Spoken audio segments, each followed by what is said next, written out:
south of the city, where a rather bizarre form of prostitution takes place. Most of us think of prostitutes operating in brothels or windows. In Eiffel Tower, they work out of static caravans.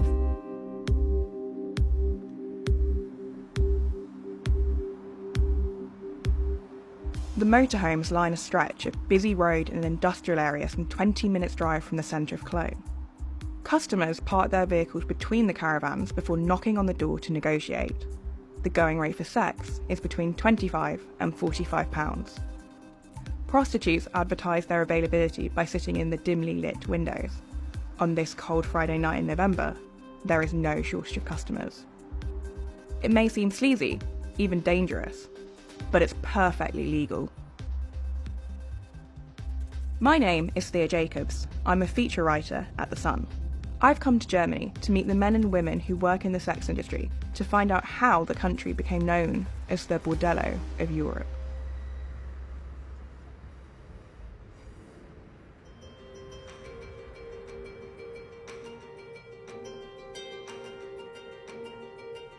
Prostitution has been legal in Germany since the end of the Second World War.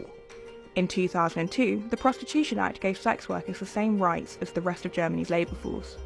Since then, the sex trade has ballooned into an estimated £11 billion business with more than 3,000 brothels, 400,000 prostitutes, and an estimated 1.2 million men buying sex in Germany every day. But the boom comes as Germany considers making prostitution illegal once more. German Chancellor Olaf Scholz has declared it morally wrong, telling the German parliament that it is unacceptable for men to purchase women.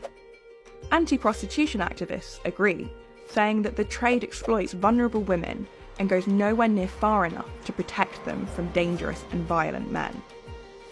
Supporters of the system say it's the pragmatic way to deal with an industry that has and always will exist.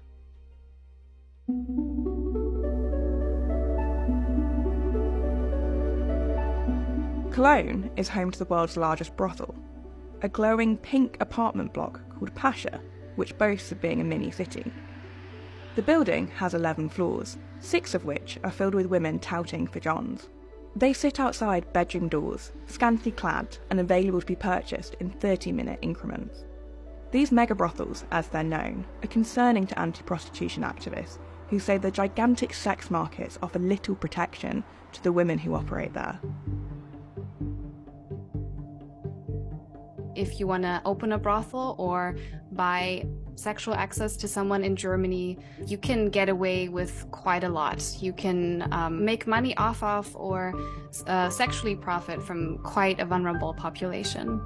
I've spoken to many women who lived it, that in a brothel, it's like a parallel society.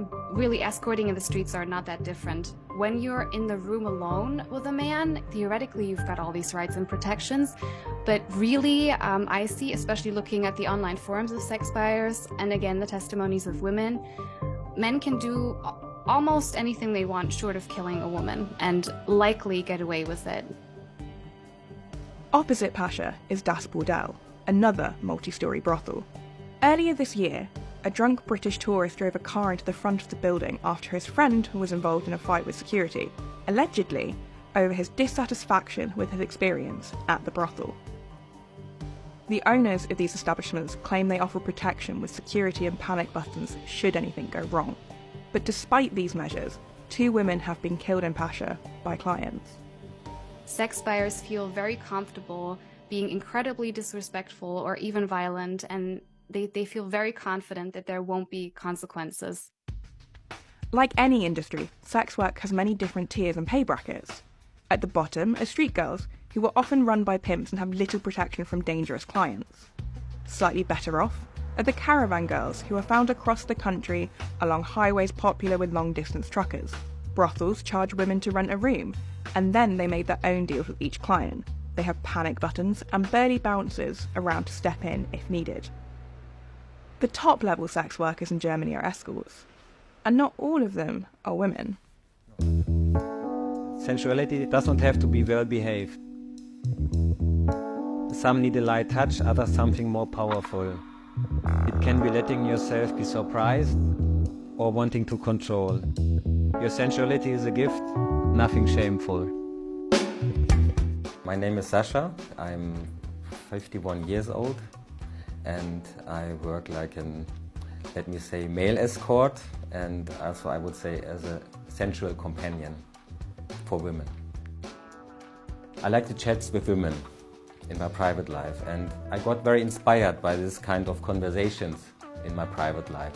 And then I thought, okay, should I do it more in a professional way to meet women?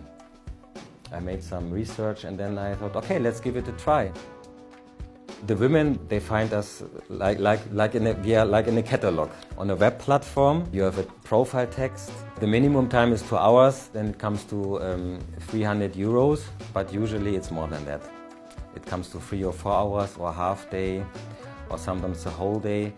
And also sometimes I booked for a weekend or have holidays together, whatever. Usually it starts with a dinner or with a drink or wherever, in some nice restaurant or in some nice bar, wherever. Either it's already clear that the women book the hotel and we go somewhere, or also it is more left open. It's all about the women, what the women want, what are their needs, desires, how they feel in the moment, and she decides, okay, let's go further. And of course, I try to feel if it's time for that or not. So you have this mentally, emotional connection, and then you it can be turned into the physical connection. And of course, it happens often. So what does it take to be a successful call boy? You should love to meet people, and you also need the ability to get inspired by what the women tell you. Really to be interesting in the person you meet. This is very important. And then of course you need a connection to your own sensuality, you know, physical things which you also can give to the other person, because it's not about you, it's about the women. You need a certain behavior, let me say like a gentleman. The small things, you help the women to get into the seat, you take out the jacket of her. I mean, we men nowadays, we are not aware that women love it, actually, they like it. Cologne is a very, let me say, colorful city in terms of culture, in terms of life. So it's a really good place to meet people, to have culture events, go for dancing. The women is always in the center of the whole meeting, and it's about me to give the space and of course to share what is important for her, what she feels, what she likes to have, and yeah, this is escorting. Sasha's clients are women, mainly between the ages of 35 and 60. Some are single, others are married. Mostly they're German, but he has had bookings from further afield. Yeah, they are international clients. They come from outside, for example from UK or from Sweden. British women, they are very polite.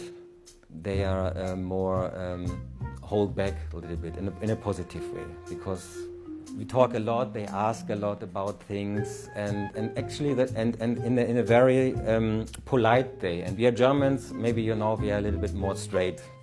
Of course, if they say thank you and if they smile, and also if you go to my profile, you can see what women wrote about the experience. As a woman, having the courage to allow yourself to be pampered in this way, I can only recommend it. It lifts you up. The energy is highly visible. This is something, yeah, very special. If I read how they felt, and this is what I really appreciate.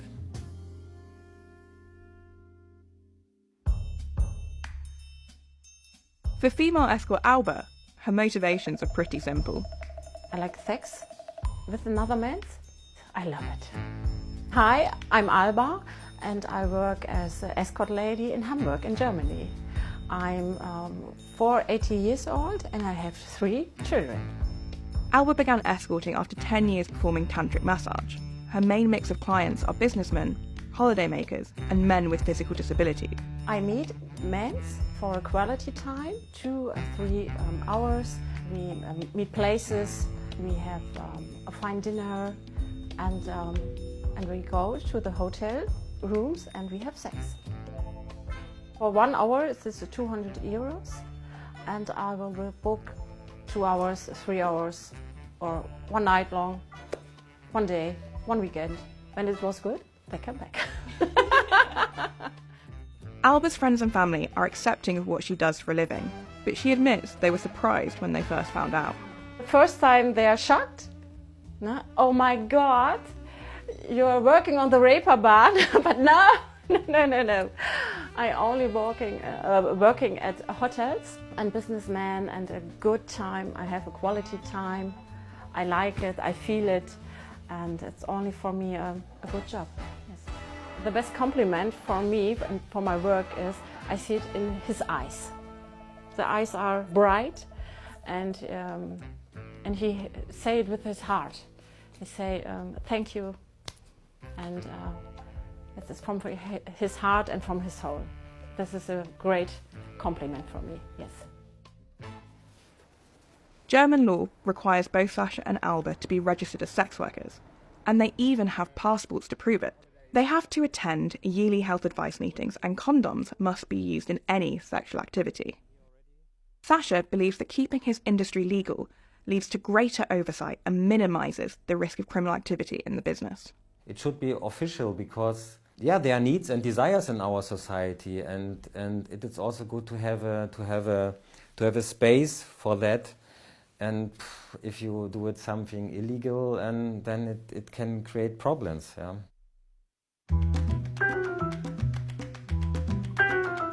An hour's drive from Cologne is Dusseldorf, a centre of German commerce and finance.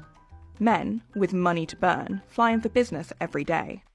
While they're here, there is sometimes more in their mind than just a boardroom meeting. I've come here to meet Chris, the CEO of Secret Affairs, a high-class escort agency that caters for the uber-rich. High-class escort for me is actually what it says, high-class. Our mainly customers are businessmen on business trips from all over the world. Chris has just 14 girls on the books at Secret Affairs. Most of them are students looking to make extra money while they study. Potential escorts must apply online and pass a selection process to determine if they have what it takes. She doesn't have to be on the front page of Vogue looking like, but she has to have a certain kind of something.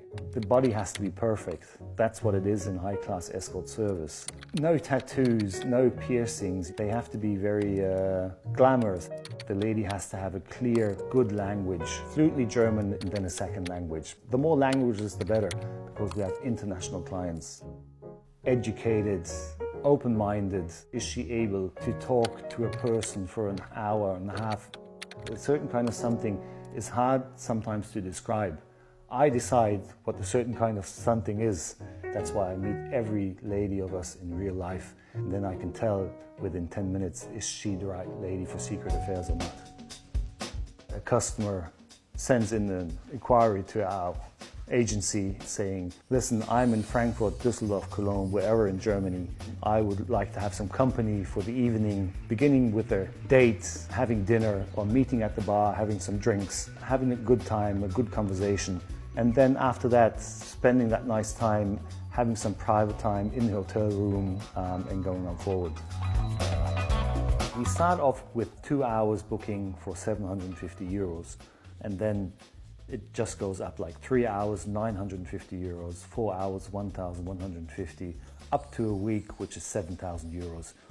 And of course, every now and then we have long-term bookings, like a client from Vienna. He wanted her to come to Vienna, to his location. We couldn't find a flight quick enough. So he said, just get a plane, I'll book a private plane. So we did, and we got her there on time, and the charter was like 4,000 euros, and the fee was for 3 days, 3,000 euros. So this man just wanted this lady because he met her before and he was very happy with her as a person and how she was in that date.